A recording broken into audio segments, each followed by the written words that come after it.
There was just no way I was gonna be able to resist this game. It's been on my wish list for 6 months.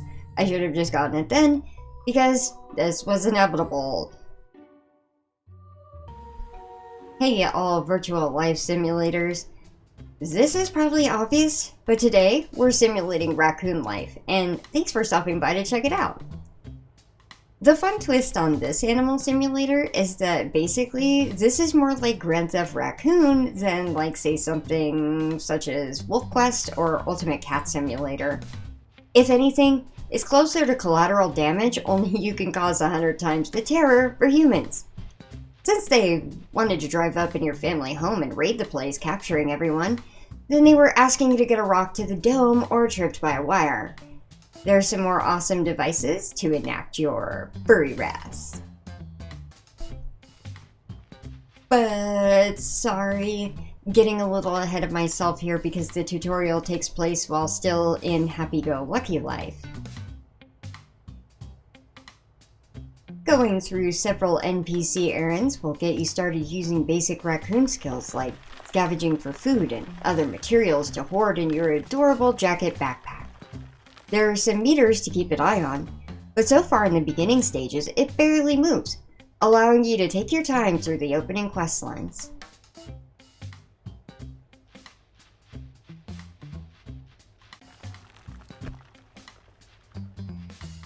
Your first practice in combat is hunting up some stones to check at fruit.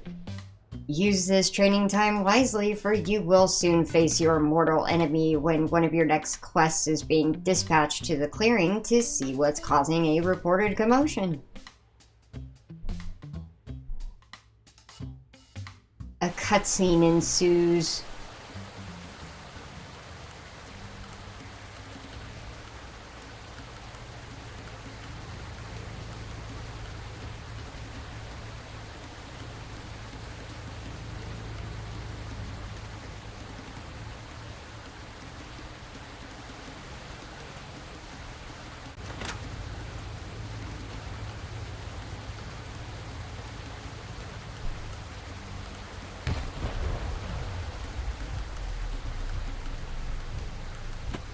Upon exit, you're off in an attempt to an ill-fated rescue in which you are shortly captured.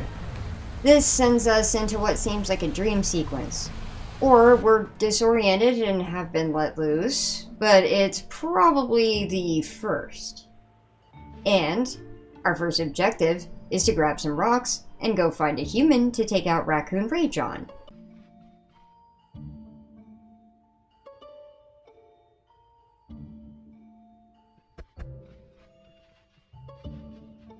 After a successful hit, you can tie them up with a rope to give yourself more time, with the human being a subdued threat.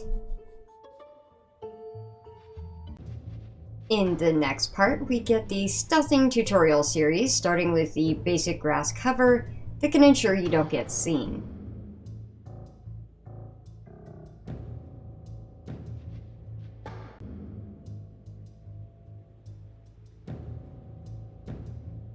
The next trial is using the cardboard box for a costume. Only your tail is visible, and that's super adorable, but it can probably get us caught too. Oh boy, there's this whole awkward, uncomfortable situation going on here. I'm just gonna creep around the edge and follow the approximate location according to that little meter marker circle that the game gives you for quest navigation.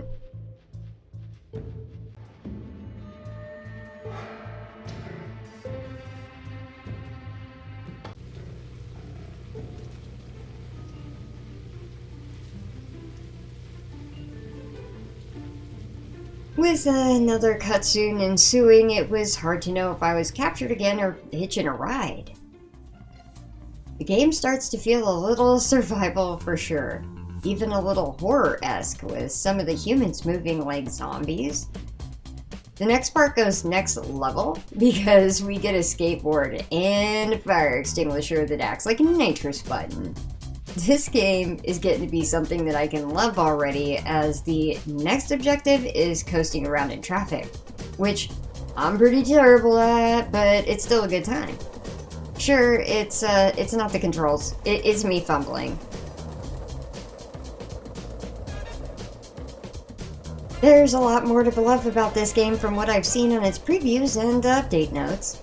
It seems like there'll be many quests in the game that are similar to this tutorial dream sequence, but also a ton of gathering, which includes straight up stealing the stuff you need by heisting against humans.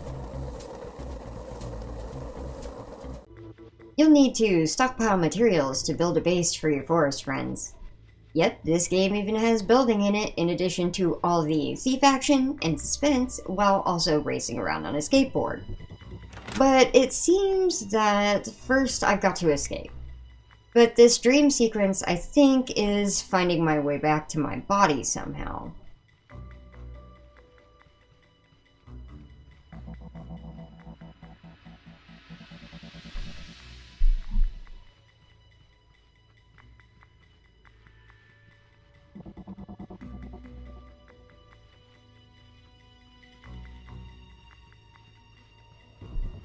So, across the road we're going to what looks like a kennel, or animal control. Detour through the grass and try not to get caught. I cut it way too close and attracted animal control. You're supposed to flee and get away, but I totally failed and was snatched up immediately.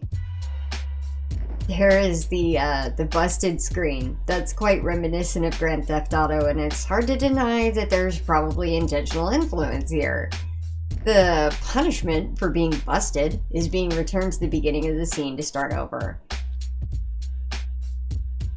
But once through the door of the facility, there will be a rope to collect that can be used on the human ahead, and then grab onto the wire trap that's around the corner. Once that pesky cop is out of the way, you can pass through to the next room and find your raccoon friend.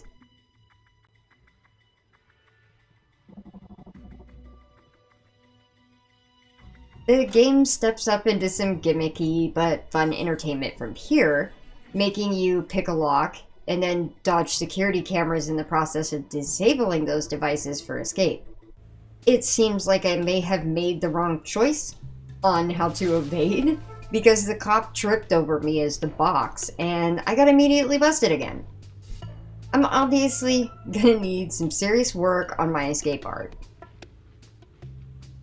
Alright, back down the hallway. Anxiety, anxiety, anxiety.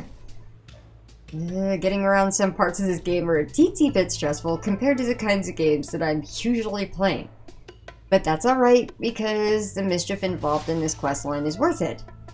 I have the feeling it's only gonna get better. Alright. Reapproaching the Veiled Zone, and the coast looks clear. So, we're headed for the next quest checkpoint for some snacks. Just sneak across the hallway and snag a bagel. Or two. And don't forget the cups, because those are going to come in handy later.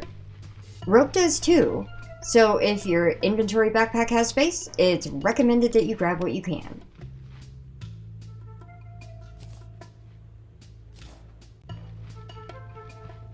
Scuttling down the hallway further to a key to retrieve for the boss's room.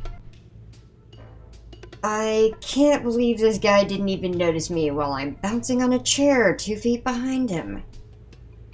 You know, it occurred to me once I was already on the chair that I probably should have used the mug to knock this guy out, but instead I just grabbed the keys and made a run for it.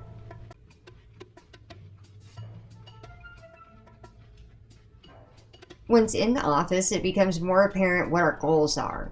It's finding information. I feel a kinship with this raccoon. Home destroyed, life as they knew it ruined, and trying to avoid jerk humans. It's relatable. No less that the villains are capitalists and law enforcement. This theme appeals very much to me. We're here to document on the quote-unquote family. Like, what, the mafia-type family? Alright. Ooh, whoops. Broken chair. Not to cause more trouble.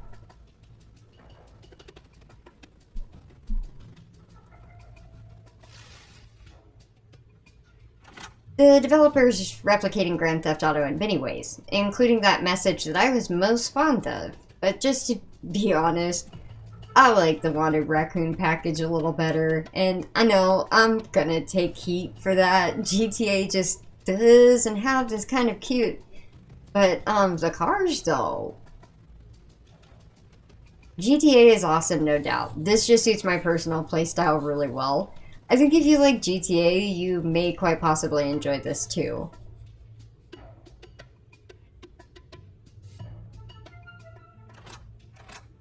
So far, it's been pretty tame in terms of violence, with mild stunning using rocks or objects. This could be kid material, even with the slightly adult themes. The dialogue seems pretty mild as well. It's only a few more tasks to grab more documents and jet. Once we're outside the facility, you will be instructed to hop a ride in the back of what looks like a Ford F-150 that's headed to, quote-unquote, the boss's home.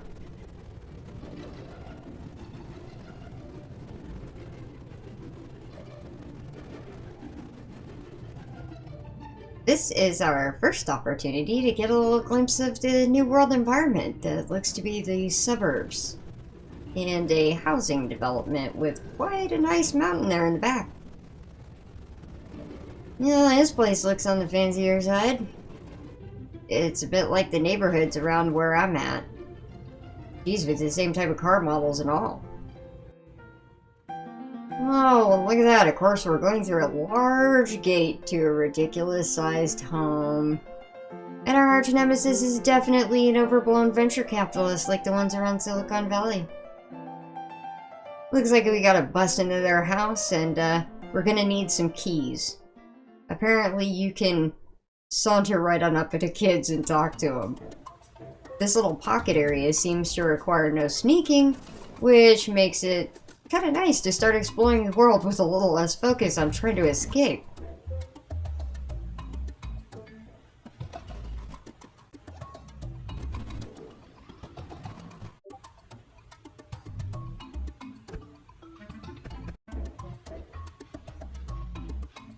Fall out of tree. Just yeet a leftover cup or a stone from around the yard and retrieve. Through this, I discovered that the raccoon can swim, and it's adorable.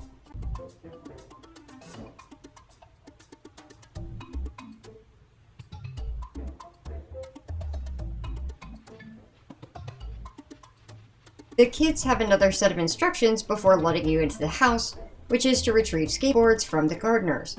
So, back to sneaking around.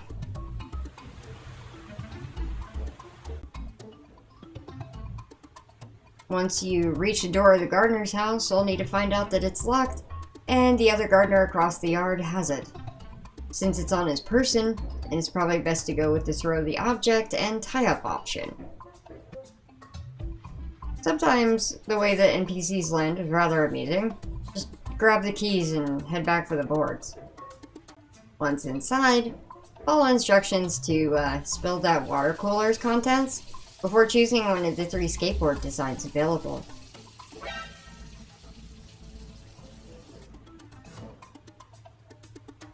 Another face plant on the water spill takeout. Awesome! I love it.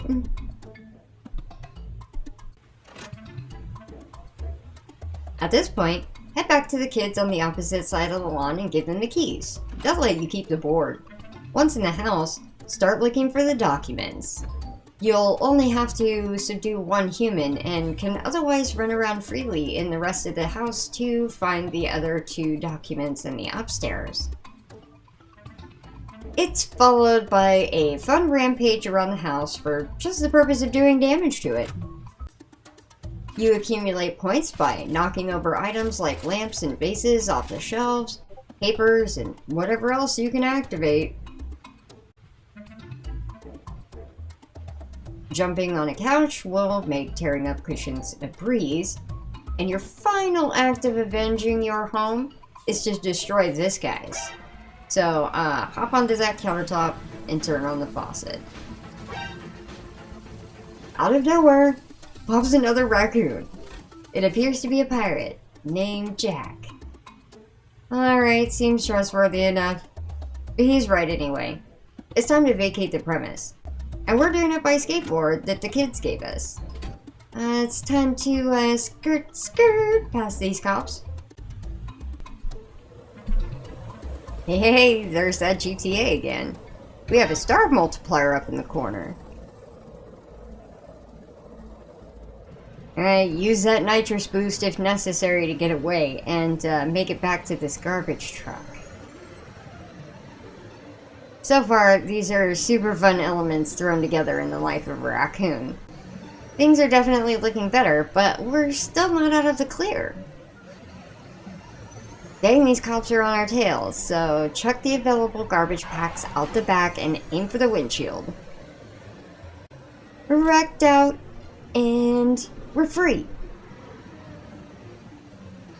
Oh, and it looks like we made it to the junkyard, which is the safe zone.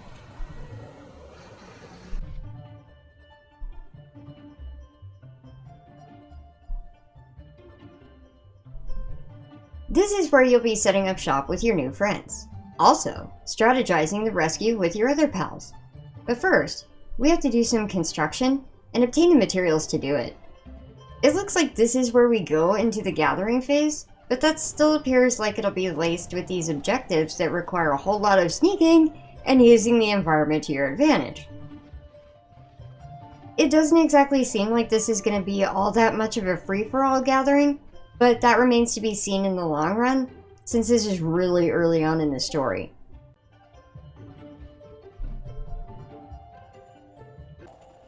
Perhaps it will transition into some more free-oriented gameplay so that we can get in some headquarter building. You know we gotta make the ultimate junk palace as luxury as woodland critters can possibly live.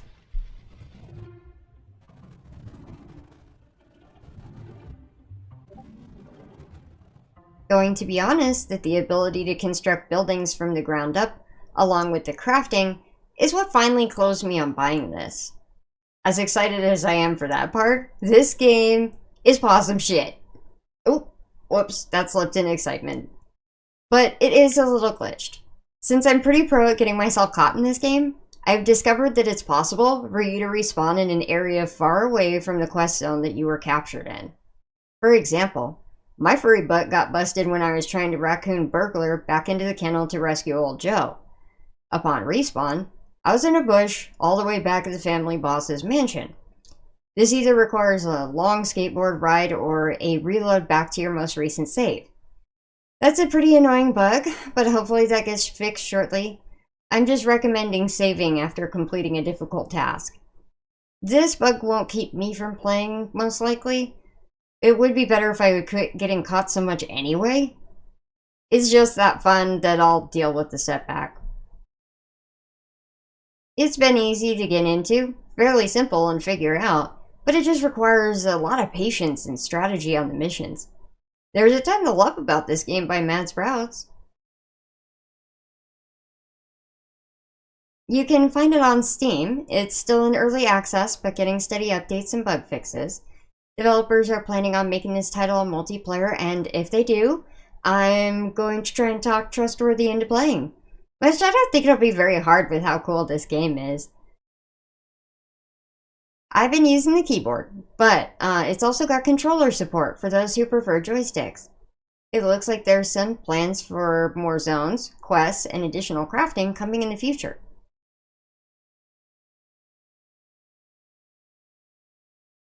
I'm still recommending this on its potential, and will likely be doing assorted future videos on Wanted Raccoon because the engaging gameplay makes it easy to want to hit the play button on this out of all the games that I could choose. Other than the respawn hardship, it's played smoothly and is a pretty immersive world environment. Flinging rocks as a raccoon is fantastic, and the skateboarding just makes the whole thing even better. You'll have to let me know what you think if you end up trying it out too. Thanks for sticking around. I hope you have a good rest of your day. Take care, and bye-bye!